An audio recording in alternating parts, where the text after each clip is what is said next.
کہ نہیں چلےگی نفرت والی سازش کسی کمین کی.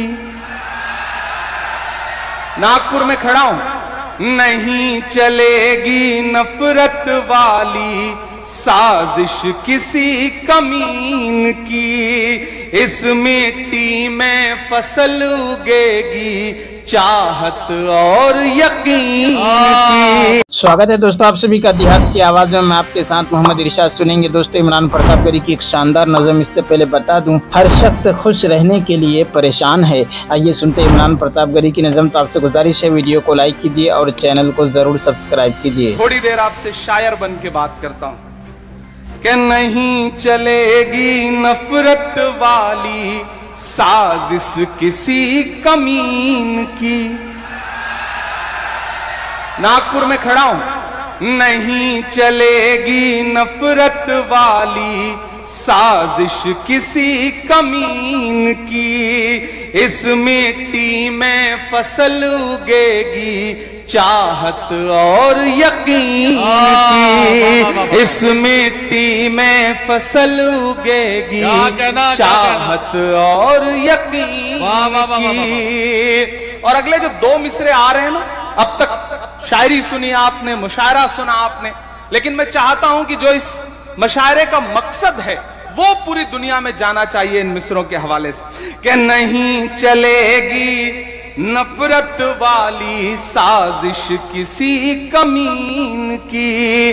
اس مٹی میں فصل اگے گی چاہت اور یقین کی.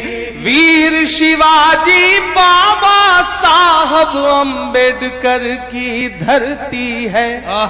تیار رہنا اگلے مصرے پہ.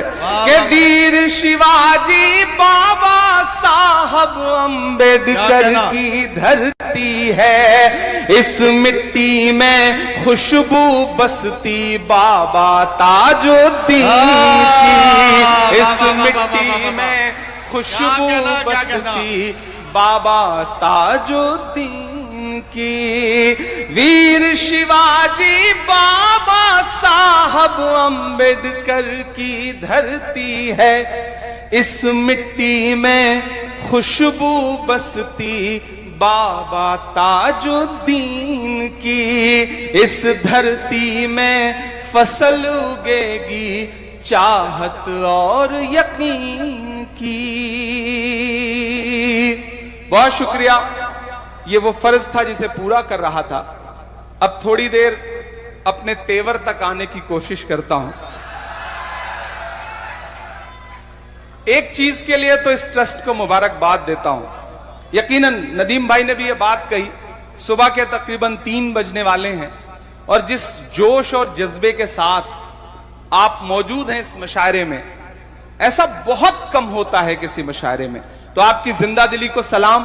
میں جانتا ہوں یہاں صرف ناگپور نہیں ہے, یہاں صرف ودربھا نہیں ہے, یہاں صرف مدھیہ پردیش کے آس پاس کے علاقوں کے لوگ نہیں ہیں, بلکہ ہندوستان کے ہر شہر سے کوئی نہ کوئی سرزمین پہ آج موجود ہے. میں آپ کی موجودگی کو سلام کرتا ہوں اور فیصلہ نہیں کر پا رہا ہوں کہ کیا سناؤں اور کتنا سناؤں اور کتنا تلخ سناؤں. کوشش کروں گا کہ وہ سناؤں جو آپ سب سننے کے لیے آئے ہیں. کہ زخم پر زخم کھا کے نکلے ہیں. تھکے تو نہیں ہیں؟ ادھر جو دیواروں سے جھانک رہے ہیں یہ لوگ, ادھر جو جھانک رہے ہیں یہ جو ادھر ہیں, سب کی شرکت چاہتا ہوں اگلی تھوڑی دیر. کہ زخم پر زخم کھا کے نکلے ہیں, ہاں مگر مسکرا کے نکلے ہیں, ہاں مگر مسکرا کے نکلے ہیں. سر جھکانے کا حکم جب آیا, تیار رہنا, سر جھکانے کا حکم جب آیا اور بھی سر اٹھا کے نکلے ہیں, نعرہ حق لگا کے نکلے. اب آئیے دوستو ندائے منبر و محراب کتاب سے سنتے کچھ بہترین باتیں. گرامی قدر حاضرین, آج 1 مئی ہے اور آج کے دن دنیا کے بیشتر ممالک میں شگاگو میں ناحق قتل کیے جانے والے محنت کشوں کے حوالے سے مزدوروں کا عالمی دن منایا جاتا ہے۔ یوں تو 20 ممالک میں مزدوروں پر ظلم ہوتا ہے، ان کے حقوق میں لوٹ کھسوٹ ہوتی ہے، انہیں پابند سلاسل کیا جاتا ہے، انہیں یونین سازی کے حق سے روکنے کی کوشش کی جاتی ہے، ان کے جلوسوں پر گولیاں برسائی جاتی ہیں اور ان کے تڑپتے لاشوں کا تماشا دیکھا جاتا ہے۔ لیکن یہ حیرت کی بات ہے کہ یاد صرف شکاگو کے مقتولوں کی منائی جاتی ہے۔ شاید اس کی وجہ یہ ہے کہ یورپ والے ہمارے ذہنوں میں یہ بات نقش فی الجبر کی طرح بٹھانا چاہتے ہیں کہ حقوق کی تمام تحریکیں اور آزادی کی تمام لہریں صرف یورپ سے اٹھی ہیں۔ عورت کے حقوق کی آواز اٹھی تو یورپ سے، بچوں کے حقوق کی آواز اٹھی تو یورپ سے، بے روزگاروں کے حقوق کی آواز اٹھی تو یورپ سے، عوام کے حقوق کی آواز اٹھی تو یورپ سے، مزدوروں کے حقوق کی آواز اٹھی تو یورپ سے۔ حالانکہ ان میں سے ہر ایک بات غلط ہے، جھوٹ ہے۔ اسلام نے عورت کو اس وقت حقوق دیے جب یورپ کے کلیساؤں میں یہ بحث ہو رہی تھی کہ عورت کے اندر روح بھی ہے یا نہیں۔ اسلام نے بچوں کے سر پر اس وقت شفقت کا ہاتھ رکھا جب یورپ میں ان کی خرید و فروخت ہو رہی تھی۔ اسلام نے بے روزگاروں کو اس وقت روزگار الاؤنس اور بیت المال سے وظائف دیے جب یورپ میں کتوں، ریچھوں اور جنگلی جانوروں سے لڑا کر انہیں چند ٹکڑوں کا حقدار سمجھا جاتا تھا۔ اسلام نے عوام کو حکمرانوں سے بزور بازو اپنا حق وصول کرنے کا اس وقت راستہ دکھایا جب یورپ میں انہیں بادشاہوں کو خدا تسلیم کرنے پر مجبور کر دیا گیا تھا۔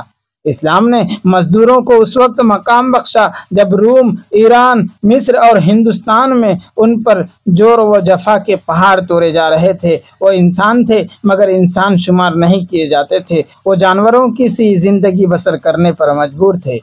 انہیں اپنے لیے دنیا میں جینے کا حق بالکل نہ تھا۔ انہیں بتا دیا گیا تھا کہ تمہارے دنیا میں آنے کا مقصد وڈیروں، قبائلیوں، سرداروں اور وقت کے بادشاہوں کی خوشنودی حاصل کرنا ہے۔ ان کے بچے غلام، ابن غلام شمار ہوتے تھے۔ نافرمانی پر انہیں زندہ جلا دیا جاتا تھا۔ ان میں سے کسی کی بھی قبول صورت بیوی کو عارضی طور پر مانگ لیا جاتا تھا۔ ان کے طاقتور بچے کو زندہ رہنے دیا جاتا تھا، ان کے کمزور بچے کو قتل کر دیا جاتا تھا کیونکہ وہ ان کی خدمت کے قابل نہ ہوتا تھا۔ محنت کشوں کا شکار کرنے کا باقاعدہ لائسنس ملتا تھا۔ آپ فرید وجدی مصری کی المدینہ والاسلام، مولانا سید ابو الحسن علی ندوی کی انسانی دنیا پر مسلمانوں کے عروج و زوال کا اثر، اکبر شاہ نجیب آبادی کی نظام سلطنت کا مطالعہ کیجیے۔ آپ خود دیکھ لیں گے کہ دنیا کے ان متمدن ممالک میں مزدوروں، محنت کشوں اور عام رعایا کا کس قدر استحصال ہوتا رہا ہے اور مزدوری اور مزدوروں کو کتنی حقارت سے دیکھا جاتا رہا ہے۔ لیکن اسلام ہی تھا جس نے مزدوروں کو شرف بخشا، محنت کو عبادت بنا دیا اور مزدور کو تحفظ دیا، اس کے حقوق میں متعین کیے اور استحلالی ٹولے کو لگام دی۔ لہٰذا یہ تاثر غلط ہے کہ مزدوروں کے حقوق کی تحریک یورپ سے اٹھی ہے۔ اس بارے میں اقدمیت اور سبقت کا شرف صرف اسلام کو حاصل ہے۔ یورپ کے دعوے جھوٹے ہیں۔ دور جاہلیت کو چھوڑیے، اس روشنی اور علم کے دور میں بھی نظام سرمایہ داری کے ذریعہ یورپ میں محنت کشوں کا استحصال ہو رہا ہے۔ وہاں کے مزدور بری طرح قرضوں میں جکڑا ہوا ہے۔ اس کا مکان سودی قرض کا ہے، اس کی گاڑی سودی قرض کی ہے، اس کا لباس سودی قرض کا ہے، اس کی ایک ایک چیز سودی قرض کی مرہون منت ہے۔